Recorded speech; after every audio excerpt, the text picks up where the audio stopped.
Hi folks, and welcome to Black Sail Studios. My name is Rob, and today we're going to be painting Sector Mechanicus scenery.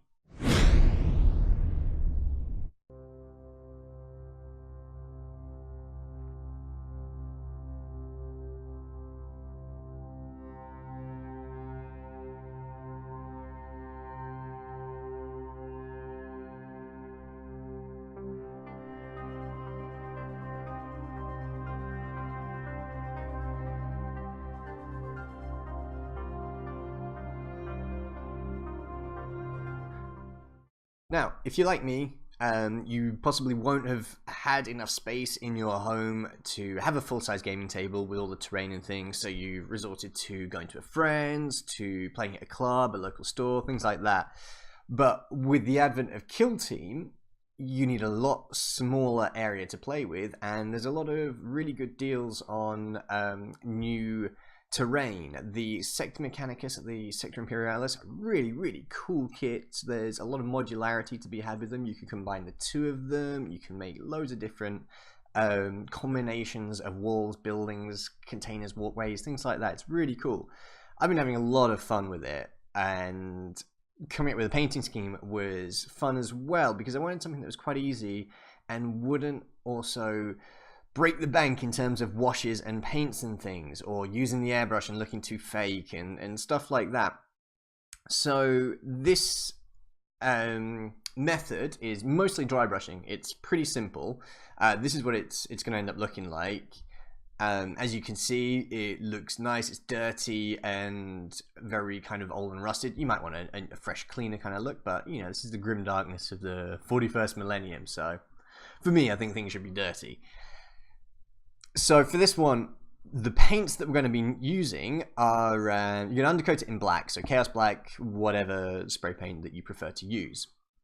I'm going to be doing Mournfang Brown, Riser Rust, Lead Belcher, Balthazar Gold, Mephison Red, Agrax Earthshade, and then an accent colour. My accent colour is Wagflash because my AdMech are a green color, so it goes with them. It's a nice theme. I can set them up, display in my cabinet. But you know, you can do any kind of accent color because it's just something that kind of breaks apart from the kind of browny, reddish, metally color that is the main thing. So any color, and the effect will still be decent. So without further ado, let's get to it. First off, you're gonna take a nice big brush. This one's about 1/2 inch. It's a Citadel large dry brush, but you want something that you don't mind getting a little bit messed up, because we're going to be doing a bit of dry brushing with it. So we're going for Mournfang Brown first, and for this we're doing a kind of wet brushing. It's not quite dry brush. It's not just painting a base coat. You're going to take quite a bit on your brush and you rub some of it off, like you do with dry brushing, but not all of it, so that when you're painting over, instead of just catching the raised areas, you're kind of doing a bit of painting as well as dry brushing. So you're not going into all the recesses, all the crevices, but you're getting quite a few, and you're getting just a sort of dry base coat of Mournfang. This is going to be a kind of rusty layer.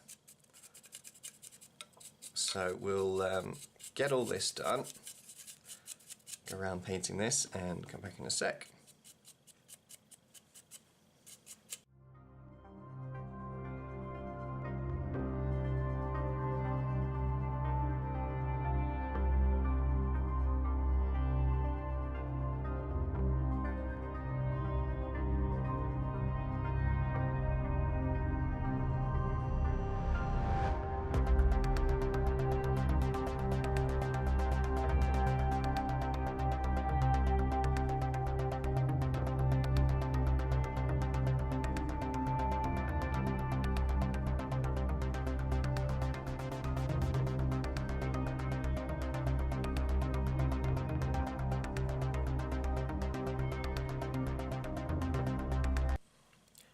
So with that coat of Mournfang done, as you can see, I just kind of going around with pretty heavy strokes, a little bit circular, a little bit normal dry brushing. There's a lot of crevices still left. Up here I've just left it pretty much black because it's, you know, if there's soot and things coming out there, whatever. So yeah. So next we want to go on to Riser Rust, and this is just a simple dry brush coat. It's just to go over the very corners of things.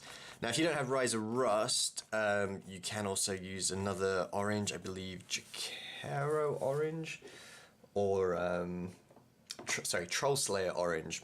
Works. It's not quite as thick as Riser Rust, so it just takes a little bit of working to make it a little bit drier, but you know, you can use that as well. I've just got Riser Rust on hand. So you're just doing a very light dry brush just to catch the corners.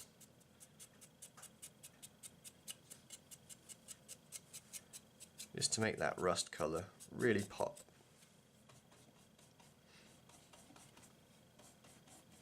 Now what I should be doing on this edge is working from one end to the other, because with scenery you don't have a base or anything to hold on to. So if you want to do the whole model, you're going to need to hold other parts of the model and make sure they're dry first. So by the time I get to the middle or to the other end, this bit should be dry. So I can hold it. Don't start in the middle like I just did. So as you can see, just a light dry brush. That was a bit heavy there, but catching all the edges. So we'll come back when this is finished.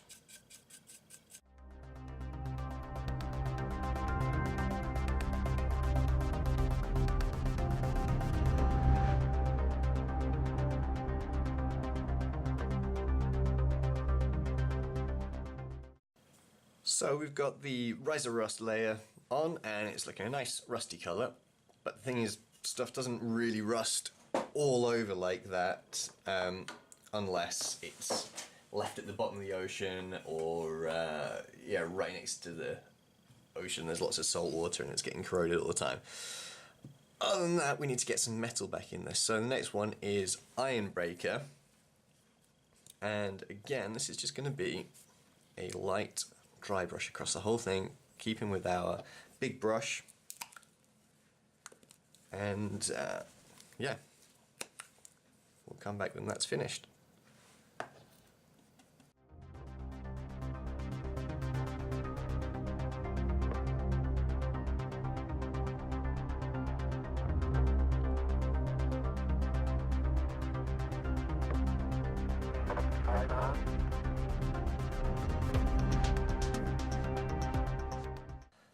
So with that done, as you can see, it's a nice rusty looking colour with a bit of metal showing through. The next stage is some Necron compound. It's honestly not an absolutely necessary stage. I like to do it just for a bit of a extra kind of shine, extra, those couple of very fresh scratches of metal underneath. So this is a really, really light dry brush. Just catching just the odd corner. Because you'll also notice that with the lead belcher, I didn't do all the areas because I want some of that Riser Rust highlight to show through as well. Because I want it to be sort of like it's not rusted all over. You know, it's a couple of areas have gotten a bit more harsh elements or use. So, you know, you don't go over all the areas. Because if it's an old machine like this, it's not going to be looking perfect and uniform. So there you go, that's just a Necron compound dry brush. And at that stage, if you want, that is perfectly good and playable for a tabletop level. It's you know, it's got some colour on it, it's got some highlights. It works. It's you know, you don't want your scenery generally to be really bright and crazy because it makes it harder to see your models and you kind of lose a bit of an immersion factor. But you can go a little bit further than this, obviously. So the next stage that I do with this is just to add a few kind of pop colours. So for example, on this, let's start by picking out those wires with a red. Now red is close enough to the orange so it doesn't stand out too much, but it's just a little bit far enough away that it will be a nice little popped colour. A dried rise of rust on there. So we just go through, just, you don't even have to do all the wires. It's just a nice little thing to pick out. And after we've done these pop colours, we're going to be going over with Agrax Earthshade. So it doesn't matter if you're really that neat with it. As you can see, it's already just a nice little pop there. But yeah, if you're not too neat with it, it doesn't matter too much because, you know, you're going over with a shade and this is an old piece of machinery. There's going to be some marks and stains, and like that you can just bash out the terrain pretty quick and get it ready for a game. So we'll come back in a second when I have finished doing all of this.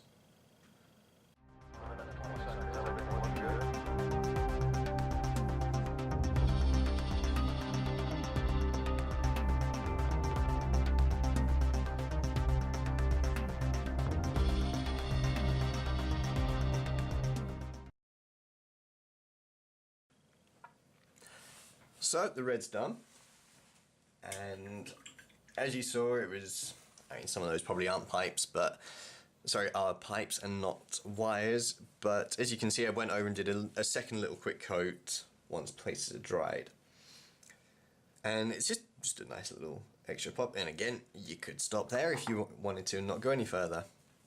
The next one is we're going back to Iron Breaker though, because with this we're going to pick out some of those pipes, and you might have noticed with the dry brushing I did some of those pipes a bit heavier, because some of them I was thinking I will be coming back and actually painting silver, so that dry brush just gets it off to a start.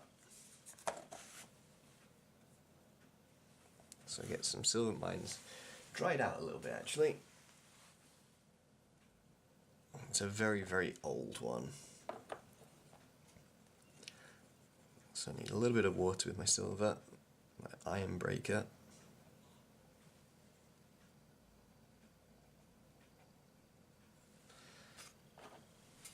And so yeah, we go in and grab a pipe, and again with this, you don't need to be too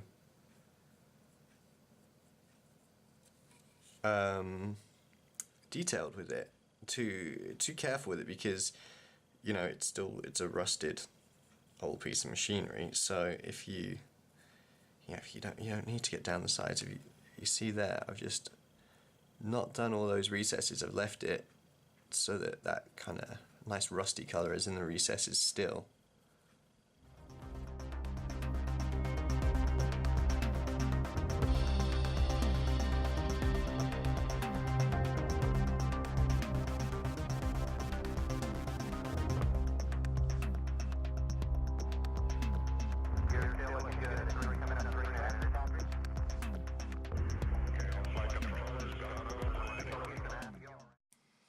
Okay, so now we're on to the Balthazar Gold to pick out a few more little details and accent points on this.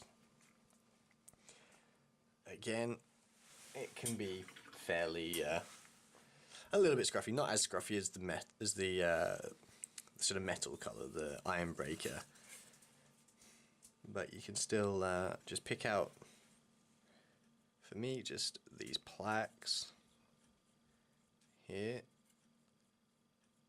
They're good to get a nice accented colour.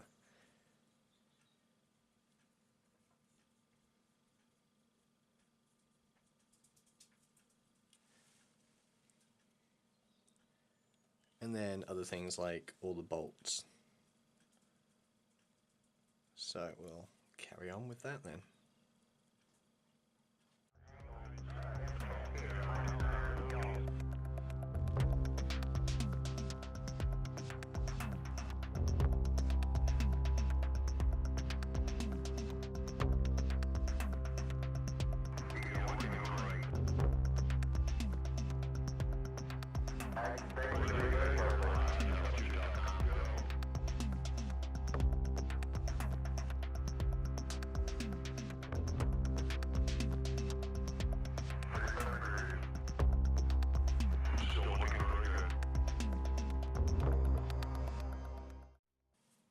And so with all the golden colours highlighted, which will end up being more brassy, we'll move on to the next bit, which is just adding a accent colour to these main panels here.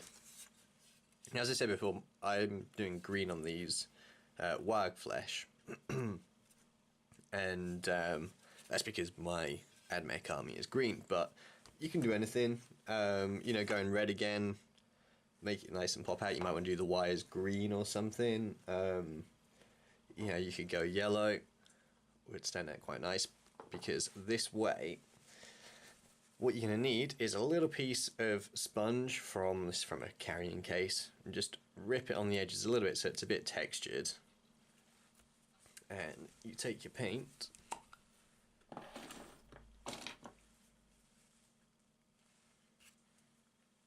and I just dip a bit on there. Just kind of wipe a little bit off on there first.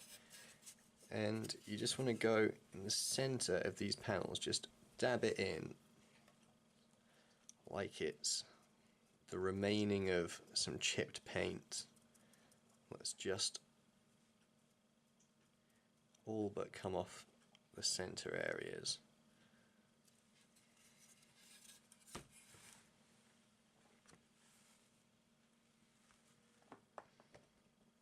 It's really quick, really effective, and you can wipe it a little bit, get a bit of a texture going with it. Yeah, just dab it in. Imperfection is the best thing really at the moment, what you're looking for with that. You don't want it to be really neat and all the way up to the edges and things, because A, that takes time, and B, you kind of lose that weathered, worn kind of effect, like it's been outside for years, if not hundreds of years. I'm kind of just almost wiping that on there. And I have got a little bit on there, but that's fine.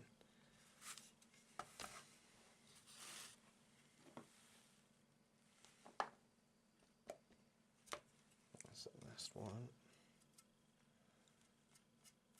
Oh, I didn't get much paint on the thing there, but that's not too much of an issue. That's the underside anyway. Now that green already just adds a nice little highlight to it.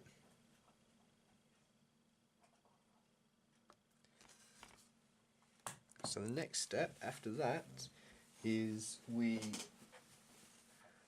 get the Agrex Earthshade and just go over all those highlighted bits, all those accent bits, so the silver, the gold and the red. And we'll come back in a sec when that's done.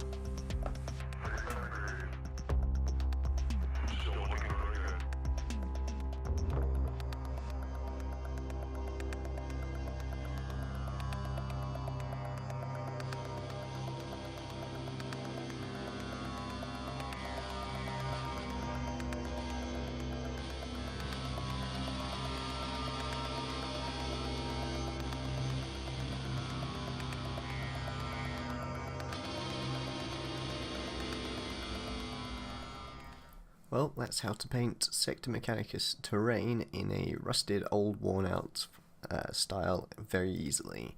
I hope that this has helped some of you. I hope that you've enjoyed the video. I'd really appreciate it if you did. You gave me a like and maybe even a subscribe. I'm going to leave you with a couple of pictures of my terrain painted up all in the same style to give you an idea of how this looks when it all comes together. Thanks very much, and I'll catch you next time.